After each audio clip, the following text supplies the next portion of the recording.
Hey, Naperville, are you confused about what's the difference between an appraisal, a CMA, a tax assessment, and what about the Zillow Zestimate?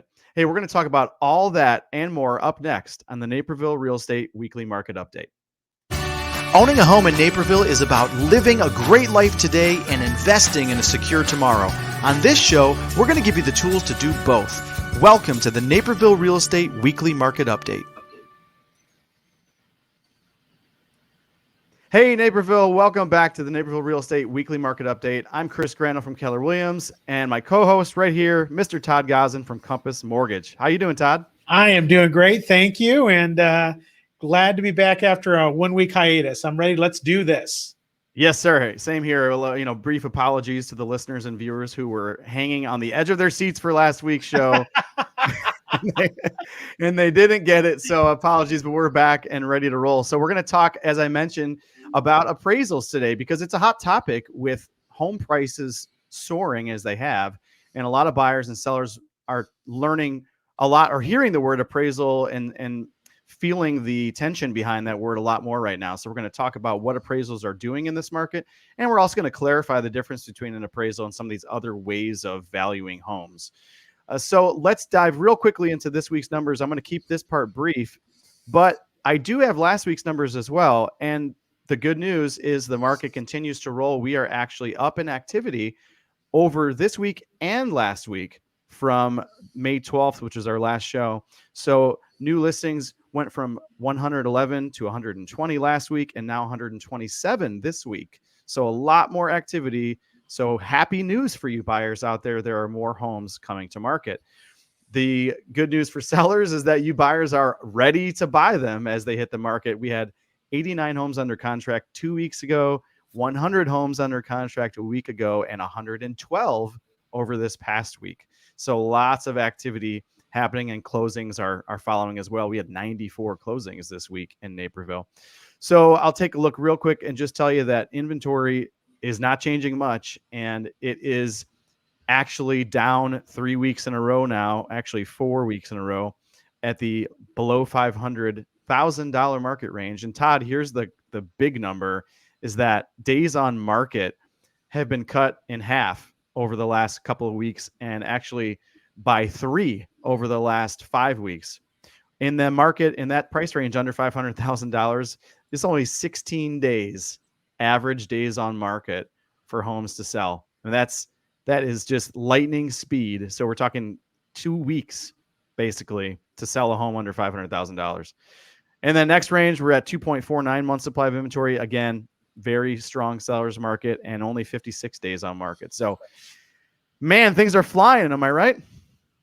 They are flying would be an understatement. Maybe like jet flying. Right. They are moving so fast, my friend. I don't even know what to tell you. It's an incredible market, but I do see just a smidge of slowdown starting to happen. You know, though we're seeing inventory cut in half and timeframes and all these amazing numbers, I would say to you that, you know, for the last third month in a row, we've seen a decline in purchase applications, which is interesting. Now, to give you an idea of how fast we're flying, no one can even feel that. Yeah. Right. I mean, even though we're declining every month, there's definitely no one feeling that because you still have 20 people making offers on homes. So that tells you that a slowdown has started, which typically then will lead to an increase in inventory, right? And that's good news. I have some folks who are kind of sitting things out and waiting for that to happen.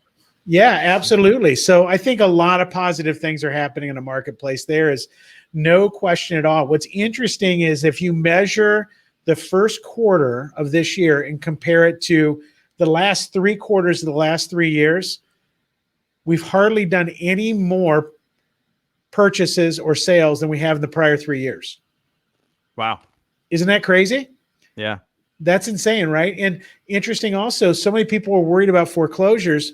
Only 0.9 of mortgages are delinquent, which is the lowest ever in history. Wow. It was double that in 2018. So to give you an idea, things are really, really, really looking up in the market right now. And there's going to be so many opportunities for people to buy homes, not only this year, but into the coming years. It's going to be terrific.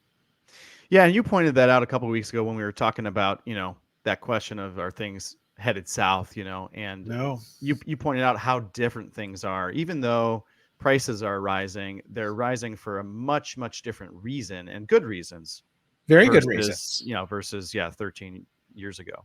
Well, and you're seeing prices rise now and people still have equity. Back then Yes. they were rising and there was no equity in the houses. That's why Right. we had so many short sales. Yeah, Right. absolutely. So lots of great things happening. I'm very much looking forward to seeing what the world of real estate will present over the next 3 or 4 years. I think it's going to be exciting for all our listeners. I agree. And so one of the things I wanted to bring up is leading into our conversation about appraisals. I had the privilege of watching an top producing agent panel, Todd, that you and your company led last week. Yeah, sure. And that's one of the things I love about you and your team is being leaders in the local marketplace here. And it was interesting. One of the questions that was asked of those agents is, are you seeing appraisals come in short? And that's some of the fear that both sellers and buyers have right now is, gosh, things are moving so fast. And, we're getting these scenarios where multiple offers are increasing the purchase price, sometimes greatly above the list price. What is your feedback? Are you seeing appraisals come in short very often right now? No, not very often at all. I mean, our team has closed significant number of homes this year with very, very, very few issues with undervalue, and which is truly actually incredible. But I'm not surprised, meaning that the market is what people are willing to pay for it, right? And to support those values, remember, every time there's a recording at the local county courthouse, that provides another value barometer for what's going on in the marketplace in each county. And the more of these we keep recording, we're showing a new norm. We're showing a new place that we're starting to see benchmarks being created that are, I believe, going to be sustainable. Does it mean that we won't have a little bit of a dip or a little bit of a rise? That's just the world of real estate, and that will happen. It's like the stock market, right? But if you're in it for the long term, you're going to always win. And it's the same thing with housing. You're not buying it. If you're buying to flip this in 6 months, it may be a bad time to do it. Right. But if you're buying a house and you want to own a house, over the next 10 years, you're going to do very well in it, I believe. Yeah, it's a great analogy with the stock market. I was just having a cup of coffee this morning with a friend who's a financial advisor, and same conversation. If you're investing in the market, if you're investing in real estate, it's going to be more of a long-term play. And for the people who get afraid, when you look back over the whole history of, the stock market in the United States or the modern day housing market in the United States, these mega drops are so few and far between. And when you look at chunks of time over 5 years, over 10 years, there is almost no 10-year period in the history of the stock market. And I would contend probably the real estate market as well, where prices are down and where values are down. So you're right. It's nothing to be afraid of as long as you're planning on to be in it for a little bit, of a long-term play. Absolutely. So let's talk about appraisals then, beyond what they're doing now. I think one of the questions I get a lot from home sellers, homeowners is, they'll say, well, I think my house is worth this, and I'll say, okay, great. Where are you getting that information from? And sometimes it's from various sources. One of them might be, well, I did a refinance 3 years ago and I have the appraisal from that refinance. Or it may be, I went on Zillow today and I saw my Zestimate. And sometimes I see people who say, well, the tax assessor says that my house is worth X.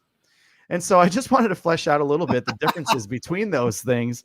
And one thing I thought would be great input from you is, I know you could probably wax and wane on this for a long time, but can you give us a very short summary of the difference in the appraisal process today versus when the market was in trouble 12, 13, 14 years ago?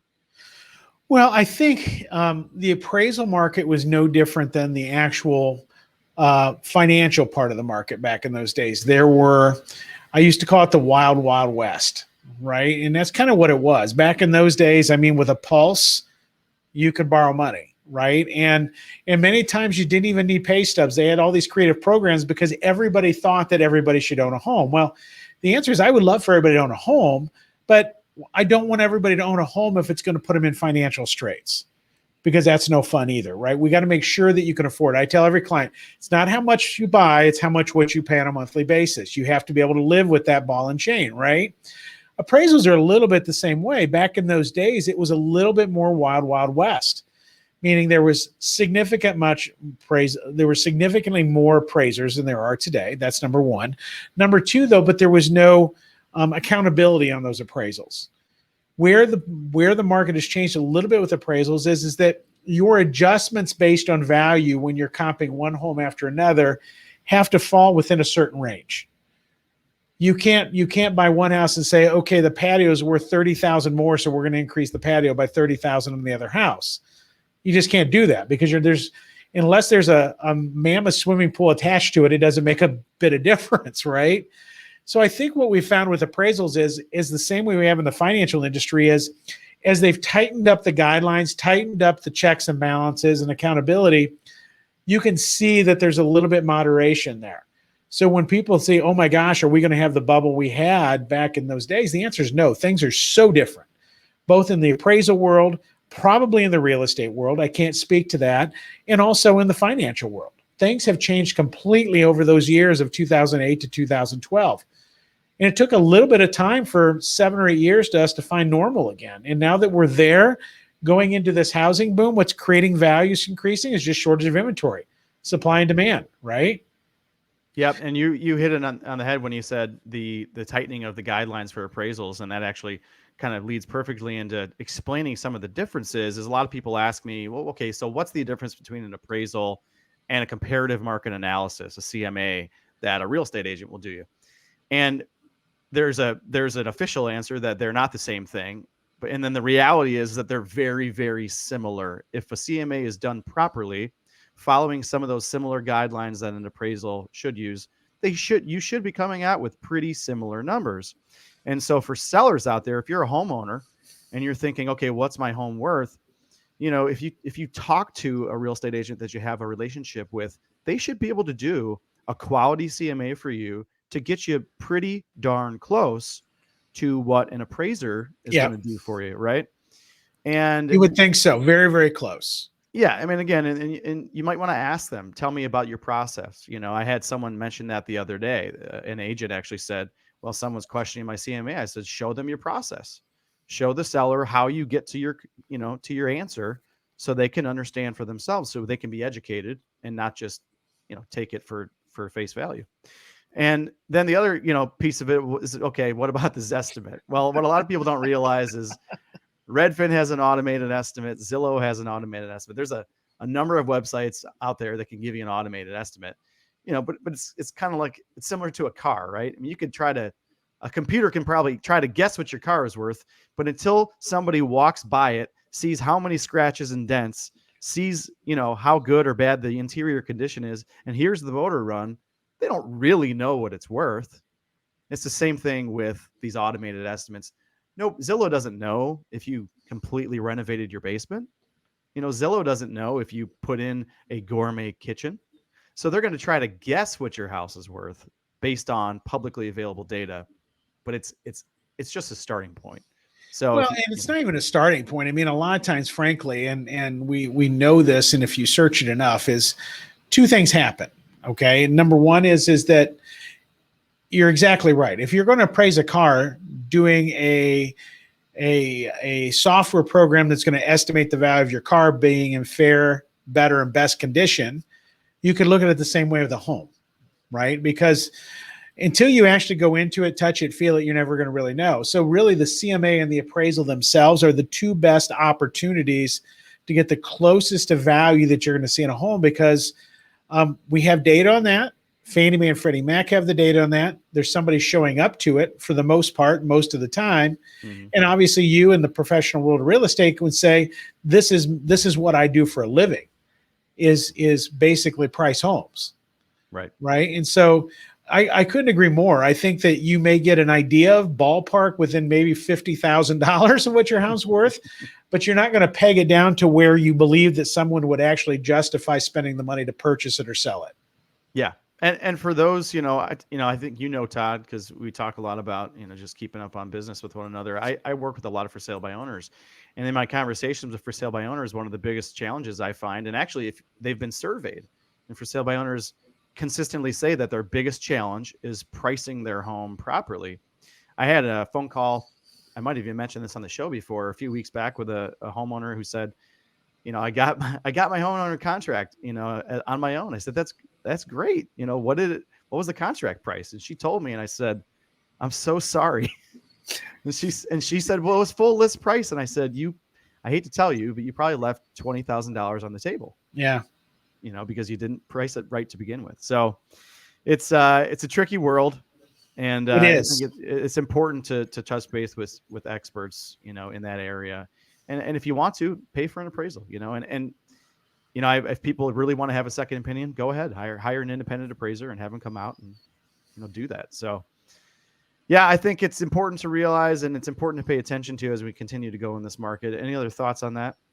No, I just think that, you know what, you have professionals out there willing to help and willing to walk you through a process. And yeah, right now, maybe shooting fish in a barrel, but that's not the world of real estate. And it certainly isn't the world of finances. And just, you gotta understand it's okay, but just know that our job is to empower you to make decisions.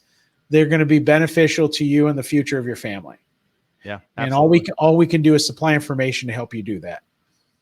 That's right. And that's the mission of this podcast. If you guys are just listening for the first time or watching for the first time, we're here to not only keep you updated on what's happening right now in the Naperville real estate market and, of course, the surrounding suburbs as well, but we want to help you understand how your home ownership and your home plays into your long-term financial goals for you and your family. Hey, thank you for joining us this week. We will be back next week, I promise, even though it's a holiday week. I hope you all have a happy Memorial Day. And be sure to check us out on YouTube, youtube.com/Chris Grano, all the major podcast platforms. Todd, I hope you get a little rest and relaxation this weekend, my friend. I hope you do too, buddy. Thank you. All right, take care, everybody. Bye.